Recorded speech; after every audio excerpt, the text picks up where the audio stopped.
Selamat pagi Mas Luki, apa kabar?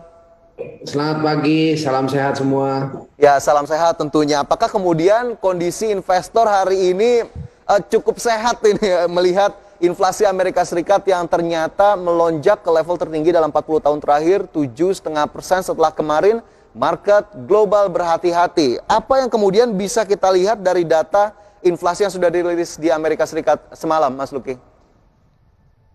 Pertama, kita harus memaknai bahwa inflasi tersebut menjadi salah satu sentimen negatif terhadap kinerja indeks global, terutama Dow Jones, di mana pelemahan yang terjadi lebih dari 500 poin dalam satu malam kemarin atau dalam satu sesi perdagangan kemarin waktu Indonesia itu mencerminkan bahwa pasar sedang membatasi transaksi oleh karena capaian angka perolehan inflasi di 7,5% itu menjadi salah satu katalis negatif dengan kesimpulan terjadi kenaikan atas nilai barang dan jasa yang menyebabkan dampak negatif terhadap masyarakat yang memiliki penghasilan menengah dan rendah di Amerika. Nah, untuk itu ini akan membatasi money flow, terutama dolar atau US dollar terhadap mata uang lainnya. Dengan demikian nanti dampaknya adalah dolar indeks cenderung mengalami koreksi dan kinerja mata uang dolar itu sendiri terhadap mata uang G7 dan G20 dapat mengalami tekanan. Nah, itu yang saya perhatikan mengapa inflasi untuk kali ini menjadi tantangan oleh karena kinerja PDB Amerika sendiri yang dicapai di angka 5,5% pada kuartal terakhir itu baru saja mengalami perbaikan. Tetapi ketika mengalami perbaikan atau mengalami recovery, di saat yang sama pula masih dihadang dengan adanya tingginya angka inflasi, sehingga outlook untuk ekonomi Amerika pada awal tahun ini, terutama sampai pertengahan tahun, masih cenderung defensif atau tetap bertahan pada level yang sama. Dan Fed Fund Rate sendiri itu menjadi sangat volatile atau memberikan dampak yang sangat volatile kepada market karena outlooknya sendiri untuk merubah Fed Fund Rate itu lebih dari 2 kali. Oke. Selain rilis data inflasi yang kemarin kita tahu angkanya 7,5% tertinggi dalam 40 tahun terakhir, ternyata imbal hasil US Treasury-nya juga melonjak ke atas 2%. Mas Luki, apakah kemudian dua data ini akhirnya akan menjadi dasar bagi Bank Sentral Amerika Serikat atau The Fed untuk mempercepat apa yang ingin dilakukan atau yang sudah dinyatakan sebelumnya untuk melakukan tapering off atau kenaikan suku bunga acuan sendiri? Pertama, dengan kondisi adanya kenaikan inflasi di angka 7,5%, di saat angka GDP Amerika di level 5,5%, saya kira upaya untuk merubah Fed Fund Rate ya itu dapat ditahan terlebih dahulu atau cenderung dapat dipertimbangkan kembali. Oleh karena apa? Kenaikan FFR itu dapat menyebabkan perubahan terhadap ekosistem ekonomi yang ada di Amerika, terutama basis ekonomi yang mempergunakan kredit ya atau kredit line tersebut. Nah, mengapa demikian? Karena kenaikan Fed Fund Rate itu memang menjadi salah satu parameter untuk menentukan rata-rata ya kinerja pemberian atau penyaluran bunga kredit yang ada di Amerika. Di saat yang sama pula inflasi tersebut mengalami kenaikan, maka di saat yang sama pula sebenarnya masyarakat menengah ke bawah yang masih menggunakan mekanisme transaksi berbasis kredit itu memiliki keterbatasan untuk menggunakan fasilitas kredit tersebut dan memiliki keterbatasan juga untuk melakukan transaksi. Artinya di sana Fed Fund Rate cenderung tidak ideal kalau dinaik atau dinaikkan atau mengalami perubahan terlalu cepat karena inflasi Ya. dalam kondisi yang relatif tinggi. Oke, tapi pun jika memang akhirnya harus dilakukan dalam jangka waktu singkat atau beberapa waktu ke depan begitu ya, yang kemarin juga sudah dinyatakan oleh The Fed sendiri, ini sebetulnya di sisi lain akan menimbulkan kejelasan begitu ya, dibanding kembali tertahan, tapi investor global justru masih worry. Apakah kemudian kenaikan dalam jangka waktu dekat sebetulnya sudah diperhitungkan juga oleh investor global? Pertama, pasar memperhitungkan Dow Jones, kemudian S&P 500, kemudian Nasdaq, di mana Ya. indeks tersebut atau tiga indeks tersebut memiliki potensial upside atau ruang pertumbuhan apabila kondisi Fed Fund Rate tersebut mengalami perubahan. Untuk itu, mekanisme pendekatan risikonya itu harus mengacu kepada apakah dampak daripada Fed Fund Rate ini mengalami kenaikan itu akan memberikan dampak jangka pendek atau jangka panjang. Nah, saya melihat bahwa kenaikan Fed Fund Rate ini akan memberikan dampak positif untuk jangka panjang, tetapi untuk jangka pendek akan memberikan efek negatif karena apa? Inflasi dalam kondisi yang relatif tinggi. Tetapi untuk jangka panjang, kenaikan Fed Fund Rate ini akan mendorong kinerja Dow Jones, S&P 500, dan Nasdaq sebagai tiga bursa yang menjadi barometer bursa bukan hanya di kawasan global, melainkan Eropa, juga regional Asia, termasuk indeks harga saham gabungan itu sendiri. Oke, jadi memang akhirnya juga bisa menjadi katalis begitu ya. Tapi lantas apa yang harus kemudian diwaspadai oleh investor dalam negeri atau investor domestik kita melihat data-data yang sudah dirilis, kemudian tadi kemungkinan yang akan dilakukan The Fed, kemudian US Treasury yang tadi juga melambung, apa yang kemudian harus diantisipasi, terutama di perdagangan hari ini nih, Pak Luki, menjelang weekend? Ya, pertama, indeks harga saham gabungan kemarin ditutup di angka 6.823 dalam kondisi koreksi. Nah, dengan sentimen pelemahan yang terjadi di Amerika karena kenaikan perolehan angka inflasi, maka tren pergerakan indeks harga saham gabungan untuk hari ini cenderung mengalami pelemahan, tetapi pelemahan tersebut bersifat terbatas pada kisaran 6.800. Nah, mengapa demikian? Karena pasar masih memiliki harapan untuk akselerasi sentimen dari Fed Fund Rate itu sendiri atau dari FOMC meeting itu sendiri dalam jangka panjang. Karena apa? Untuk hari ini tren indeks harga saham gabungan cenderung mengalami pelemahan terbatas 6.800. Tetapi untuk jangka menengah panjang, pasar masih melihat indeks mampu menguji level 6.900 hingga angka psikologisnya itu sendiri yaitu 7.000, di mana angka 7.000 itu menjadi trigger karena apa?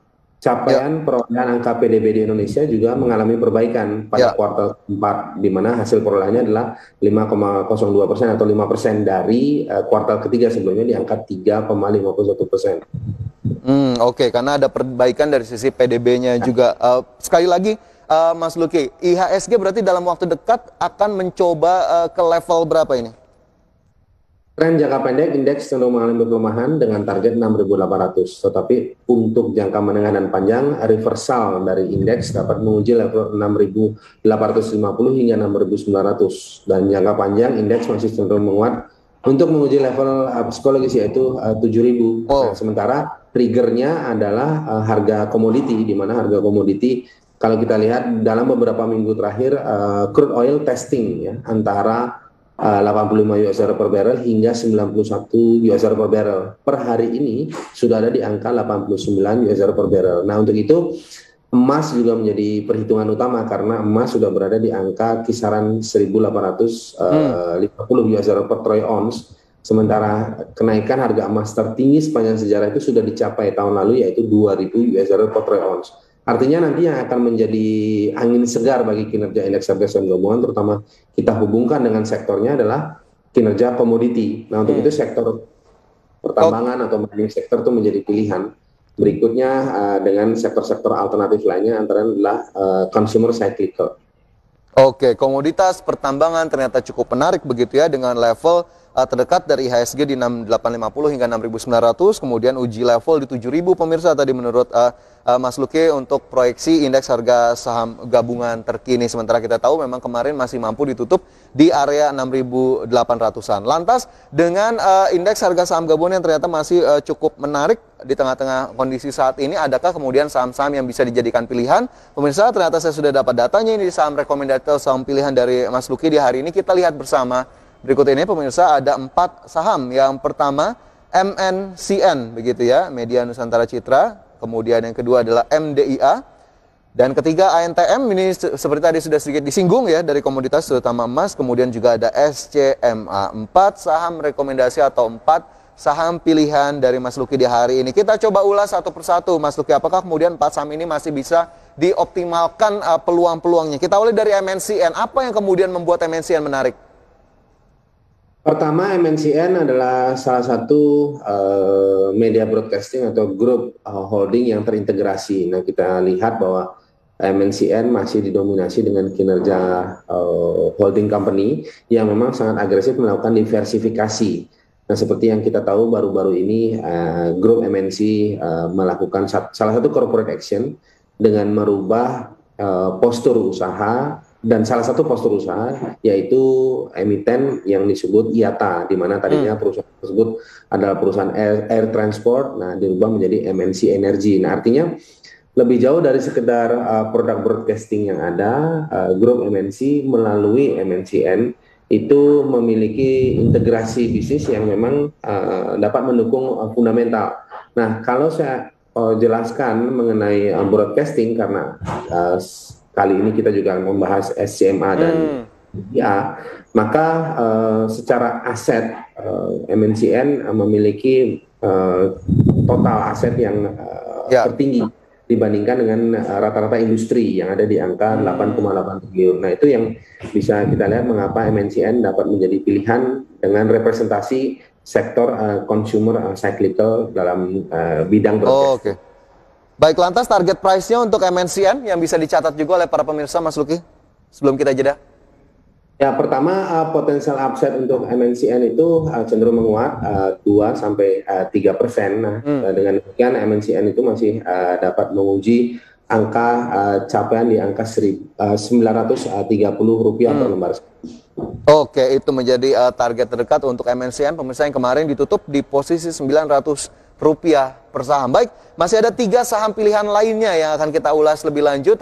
Ya, kembali bergabung bersama kami dalam Market Buzz, pemirsa, dan masih tersambung melalui line Zoom, Luki Bayu Purnomo, praktisi pasar modal. Kita sedang membahas 4 saham rekomendasi atau 4 saham pilihan di hari ini. Tadi sudah ada saham pertama, MNCN. Kita berlanjut ke saham kedua, ada MDIA. Nah, ini Mas Luki, apa yang kemudian harus dicermati di MDIA?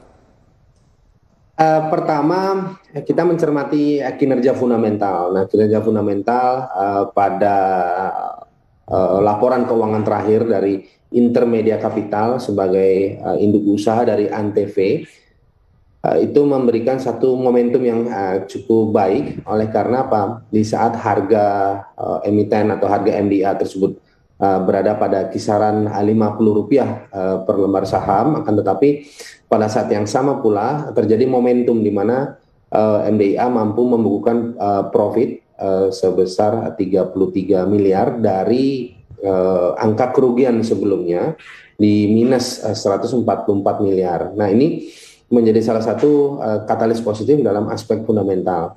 Nah, lebih jauh dari reaksi harga itu sendiri, maka rata-rata harga rasional yang pernah dicapai oleh MDA sendiri yaitu Rp53 hingga Rp55 per lembar saham.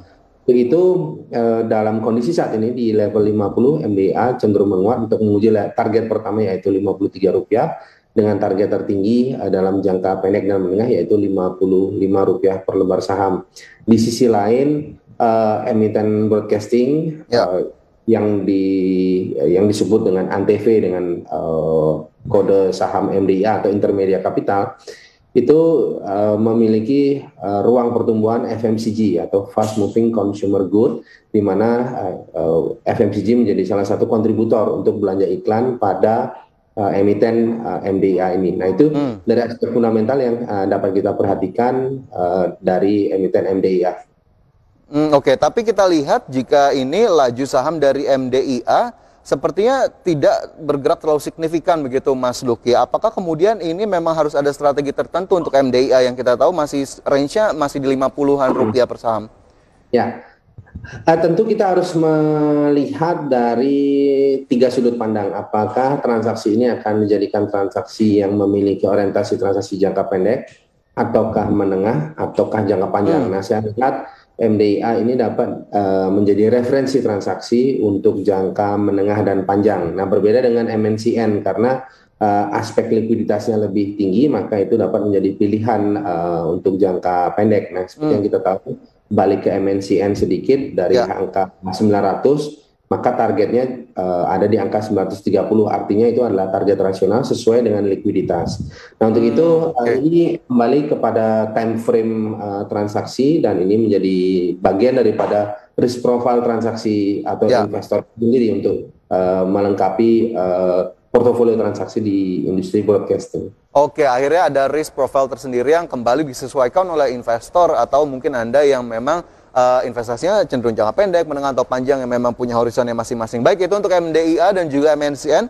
Kita ke saham yang ketiga, ada ANTM di sana yang ini juga kurang lebih tadi sudah sedikit disinggung komoditas, tapi apakah Antam memang masih cukup menarik saat ini?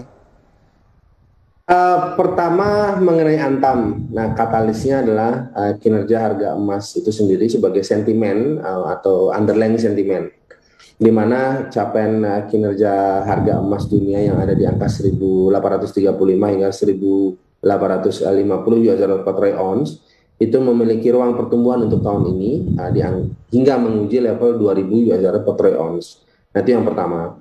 Kemudian dari ruang pertumbuhan tersebut akan menjadi sentimen disertai dengan kinerja corporate action atau aksi perusahaan itu sendiri, di mana Antam saat ini telah melakukan satu pendekatan atau satu elaborasi terhadap integrasi bisnis, bukan saja hanya fokus kepada hasil tambang yang dijelaskan apakah itu tambang emas ataukah turunan tambang lainnya, melainkan saat ini sudah menyasar kepada ferronikel. Nah, untuk itu ini menjadi salah satu bagian penting untuk meningkatkan nilai fundamental perusahaan. Karena apa? Karena banyaknya hasil tambang atau banyaknya jenis diversifikasi perusahaan tambang yang homogen atau yang sama pada bidangnya, artinya melakukan pertambangan yang terintegrasi, itu akan meningkatkan PBV atau price book value dalam jangka menengah dan jangka panjang. Untuk itu Antam cenderung menguat dengan target 2000.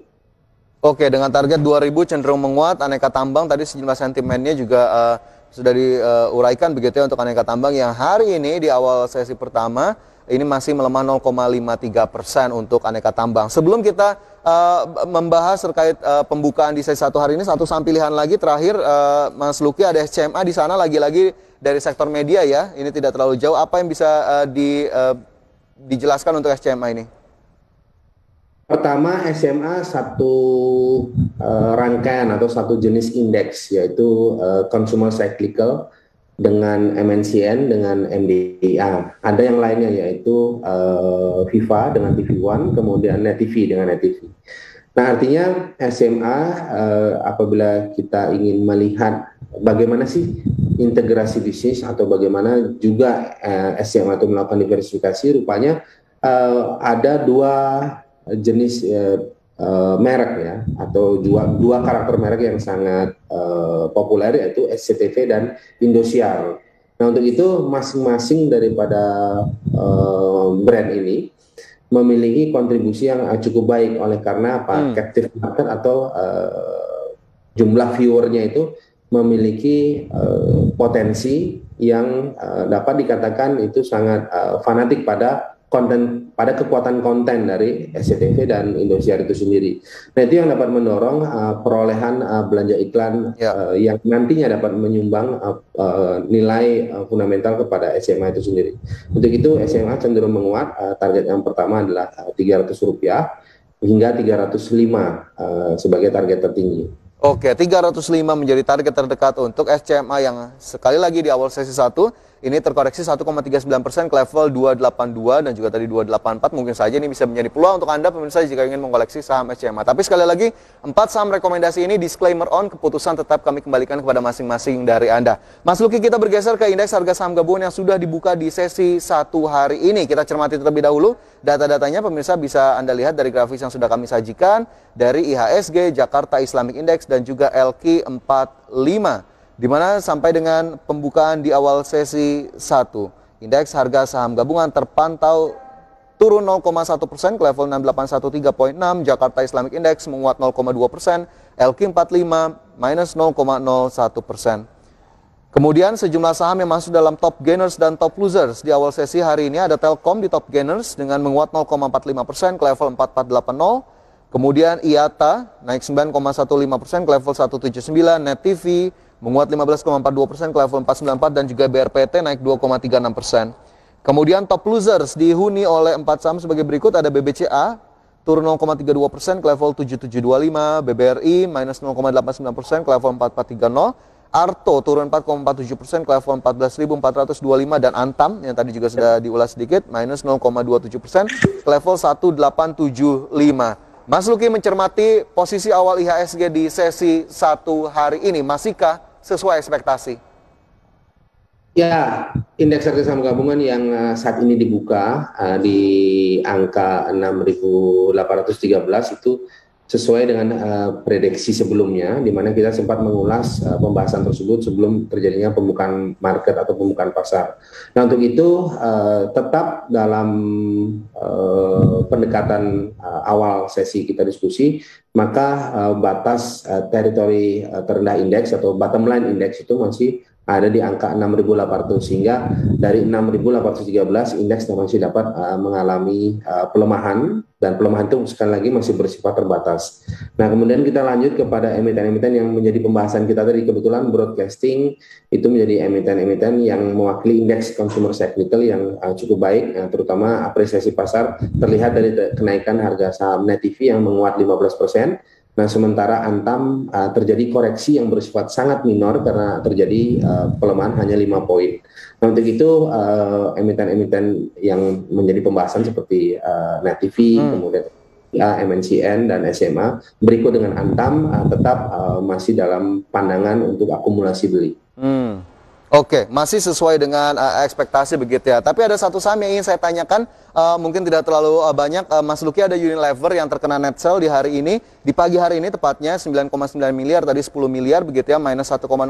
Yang kita tahu kemarin juga sudah merilis laporan keuangan. Apakah kemudian ada respon negatif yang dilakukan oleh investor atau yang memiliki saham Unilever sehingga Unilever harus koreksi 1% pagi ini? Ya, pertama Unilever itu saat ini ada di angka 3.980. Nah, untuk itu Unilever pada dasarnya itu sudah sampai kepada posisi under value menurut saya. Sehingga angka 3.980 hingga angka 3.950 itu sebenarnya menjadi kesempatan untuk akumulasi beli secara periodik. Tentu outlook-nya untuk jangka menengah dan jangka panjang, karena memang dari aspek fundamental, kemudian market cap, kemudian earning per share, Unilever ini masuk dalam kategori saham defensif yang cenderung memiliki tingkat volatilitas yang relatif rendah. Nah, untuk itu ini outlook untuk Unilever adalah portofolio dalam jangka menengah dan panjang dengan target 4.050. Oke, baik. Untuk Unilever Indonesia, pemirsa yang pagi hari ini terkoreksi lebih dari 1%, pasca rilis laporan keuangan, dan tadi sudah disampaikan view dari Mas Luki terkait dengan Unilever Indonesia saat ini, yang ternyata jika Anda memang masih cukup sesuai begitu dengan horizon investasi Anda, silakan saja untuk dipertimbangkan kembali. Sekali lagi, keputusan tetap kami kembalikan kepada Anda. Mas Luki, terima kasih banyak sudah bergabung di Power Breakfast di Market Buzz hari ini. Semoga tetap sehat selalu dan sukses selalu untuk Mas Luki. Terima kasih, salam sehat. Salam sehat.